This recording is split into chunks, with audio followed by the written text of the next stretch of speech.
The birds are being very loud, so excuse nature.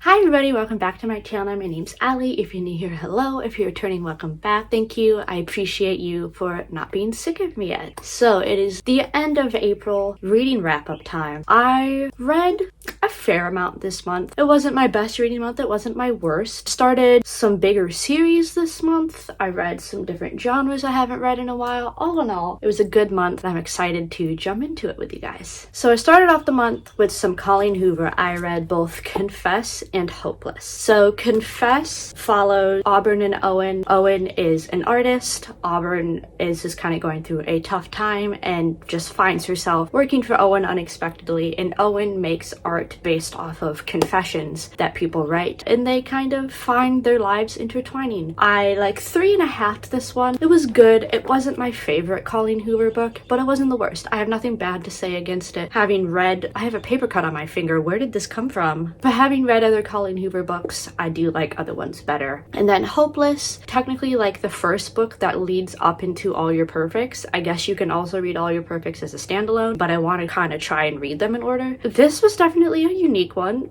It definitely had plot twists I wasn't expect coming. This is also probably a 3.5 for me. Not my favorite, but I didn't hate it and I would still recommend it. But yeah. So then on Kindle, I read Heart of the Raven Prince. I'm gonna be honest with you, 2.5 started because I cannot tell you what happened in this book.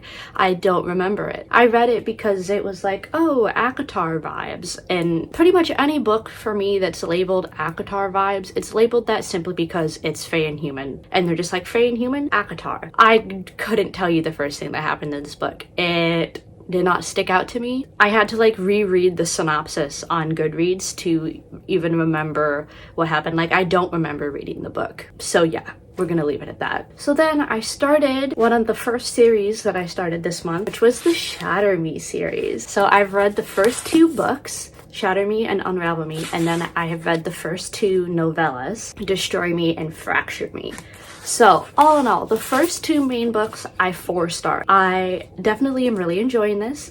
Me in middle school would have died for these books. This was just like the one middle school dystopian series that I just skipped over and never got to, and I decided to finally read it, and I really enjoy it so far. I have Ignite Me in the mail coming, so I'm definitely going to continue reading these. I love them so far. So Shatter Me is middle school dystopian vibes. It follows Juliet. I will say that's my biggest complaint about this series. I don't like that her name's Juliet. I don't know why, I just don't like the name, and that kind of makes me not like her character as much as I should, which is weird for me to not like a character because I don't like their name. That's where we're at. But Juliet is locked in a insane asylum because she has like these weird powers in a way, and she accidentally killed someone not knowing. This is very like X-Men. People have weird powers that I didn't know about, but I definitely recommend it. I would check like trigger warnings. I think that this could have some light triggers for people because it is fairly dark, but I've been very much enjoying it so far. So this next book, I know I'm not going to pronounce it right,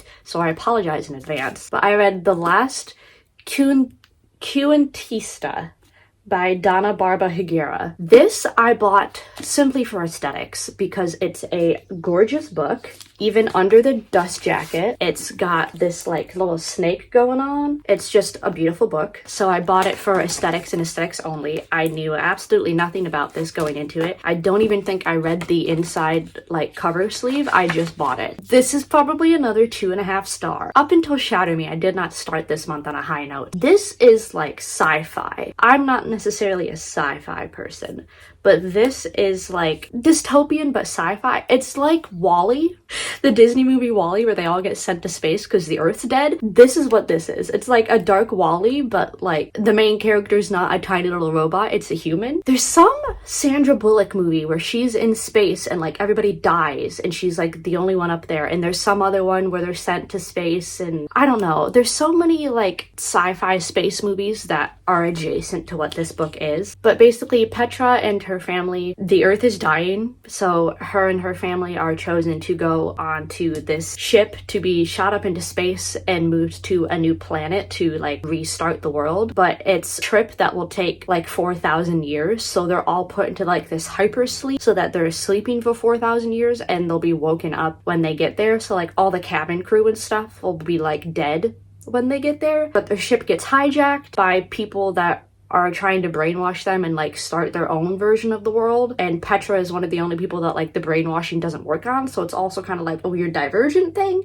It was interesting. It was definitely interesting. If you like sci-fi, I recommend it, but I personally, it was not for me because I'm not a sci-fi person. So then next I read The Bookshop of Second Chances. This was also kind of one that I bought based on cover. I read it, I 3-starred it. It was fairly slow. It's definitely a slow burn. It was just slow overall. I recommend it. It's very much new adult, which I'm fine with. I read a lot of new adult romance, but this just, the plot felt slow to me. But this follows Thea, or Thea, depending, I feel like you could say it either way. She loses her job and divorces her husband and finds out that a distant uncle left her his house and his like antique bookshop over in Scotland. So she goes over to kind of go through everything, and it has like $1 million first edition books that she has to like find homes for and whatnot.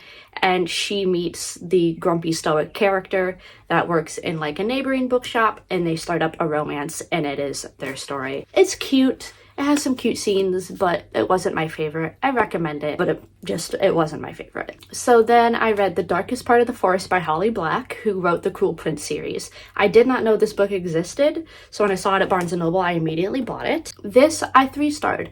It was okay for a standalone. It definitely would have been better if it was a series like Cruel Prince and you could get a lot more into the characters. LGBTQ in it, which is good, but as a series, you could have developed it so much more, and it could have been so much more. But this follows Hazel and Ben. They kind of live in a world where fairies and humans are in the same place, and like there's just like weird magical stuff in their town that happens. Like once a year some tourist gets killed by a fairy. Like it's just this weird little quirky town. There's always been this fae boy that's been in this glass coffin in the woods their entire lives. Like it's never woken up. People have tried to like break the glass and everything. Nothing's ever happened. It's just been this coffin with this boy in the woods. It's just this one of the weird things that happens in their town, and one day the boy wakes up, meets Hazel and her brother, and all the weird stuff starts happening. I recommend it if you liked the Cruel Prince series and you like Holly Black, but the Cruel Prince was definitely better because it was a series and it was just developed more. I'm gonna sneeze. So then next, I finally read, after being on my TBR for what feels like thousands of years, Inheritance Games. And I loved it. I 4-starred it. I definitely think I'm going to read the second one. I just don't have it yet. This is a popular book, and I understand why. This is up here as like my kind of like my thriller mystery shelf. I don't read it a lot, but I do enjoy it. So there are still a couple books that I liked better than this, but this, especially for YA, was very good. I very much enjoyed it. We'll definitely continue reading it. This follows our main character, Avery, who has left the entire fortune of this billion-dollar man that she's never met before, and it's basically her trying to figure out why she was left this money and not his billions of kids. Next, some of you are going to be so excited. The next series I finally started. I started Throne of Glass. I have read the first 2 books. I'm currently reading Crown of Midnight. I saw that there were like 2 different orders that you could read it. You could read it like the order that it's normally released in, where you read Throne of Glass, Crown of Midnight, and then Assassin's Blade. And then I also saw people where you could read Assassin's Blade first because like it kind of fits together better chronologically. So that's what I did. So don't hate me if you don't agree with that, but I read Assassin's Blade first, which is like the prequel novellas, and then I read Throne of Glass, so I am on Crown of Midnight right now. I am loving this series so far. I've 4-starred both of these. I haven't 5-starred any of the books yet, but it will definitely be happening. I feel like I'm very excited for this. I have Heir of Fire already to get right into that when I finish Crown of Midnight. I have been secondhand buying these books for a while, and I finally got to the point where I have all of them so I can actually start reading them, and I'm loving it so far. I am so excited to continue reading the series and finish it. I hope you're proud of me. So then next I read True Biz by Sarah Novick. I highly, highly recommend it. This is a deaf representation book, which is super important to me. And what I really love and I feel like makes this book unique is it teaches you sign along with the story. Like it has the signs so that you can understand kind of like how, like the context of which the characters are communicating with each other. And it has like mid-chapter tidbit informationals like the do's and don'ts of counting and all of these things that I think are super important and super useful for people that haven't had much exposure into the deaf community. If it's something that you want to know more about, I highly, highly suggest reading this book. It's very educational. It will teach you so much. I 5-starred this book. This is the only book I 5-starred this month. So this follows a group of kids. It's about, I think, 3 people's stories kind of together. So we have like 3 main characters and all of their individual stories. But it follows a teacher and 2 students of a deaf school, how their day-to-day life is. The teacher is kind of going through like a divorce with her wife. The one student is completely deaf and has gone to the school her whole life, and she is showing around a new student who has cochlear implants and doesn't know sign. So it's kind of them being exposed to the different sides of the deaf community and how they function and work and what they believe in. It's very educational. It was amazing. I highly, highly recommend it. Please go check it out if you haven't. And then last but not least, on Kindle, I read 1% of You by Michelle Gross. I 4-starred this book. It was super cute. Single parent trope with the grumpy neighbor. I adored it. It was great. Reminded me of a smaller Mariana Zapata. It was amazing. I loved it. This follows Elijah and Hadley. Hadley is a single mom of 2. She left her husband while she was pregnant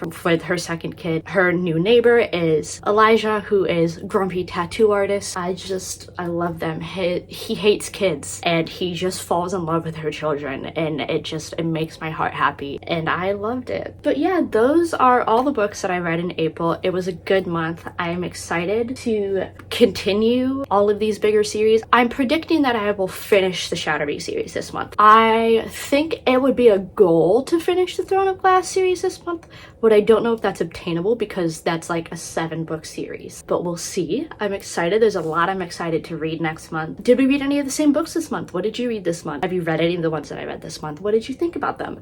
I would love to know. Please let me know in the comments. If you want to follow me at any of my social medias, they will all be linked down below in the description box, as well as my home screen channel banner. Also linked down below will be my PangoBooks if you want to buy any of my or other people's secondhand books for cheaper prices, which might be a lot more affordable for you as an individual, as well as my Amazon wishlist if you guys want to send me any books that are on there, any of your favorites, any that I have already picked out. I would love and appreciate it, and I would do some unboxings for you. Please stay safe. I love you so much, and I will see you somewhere else on the internet. Happy reading this month.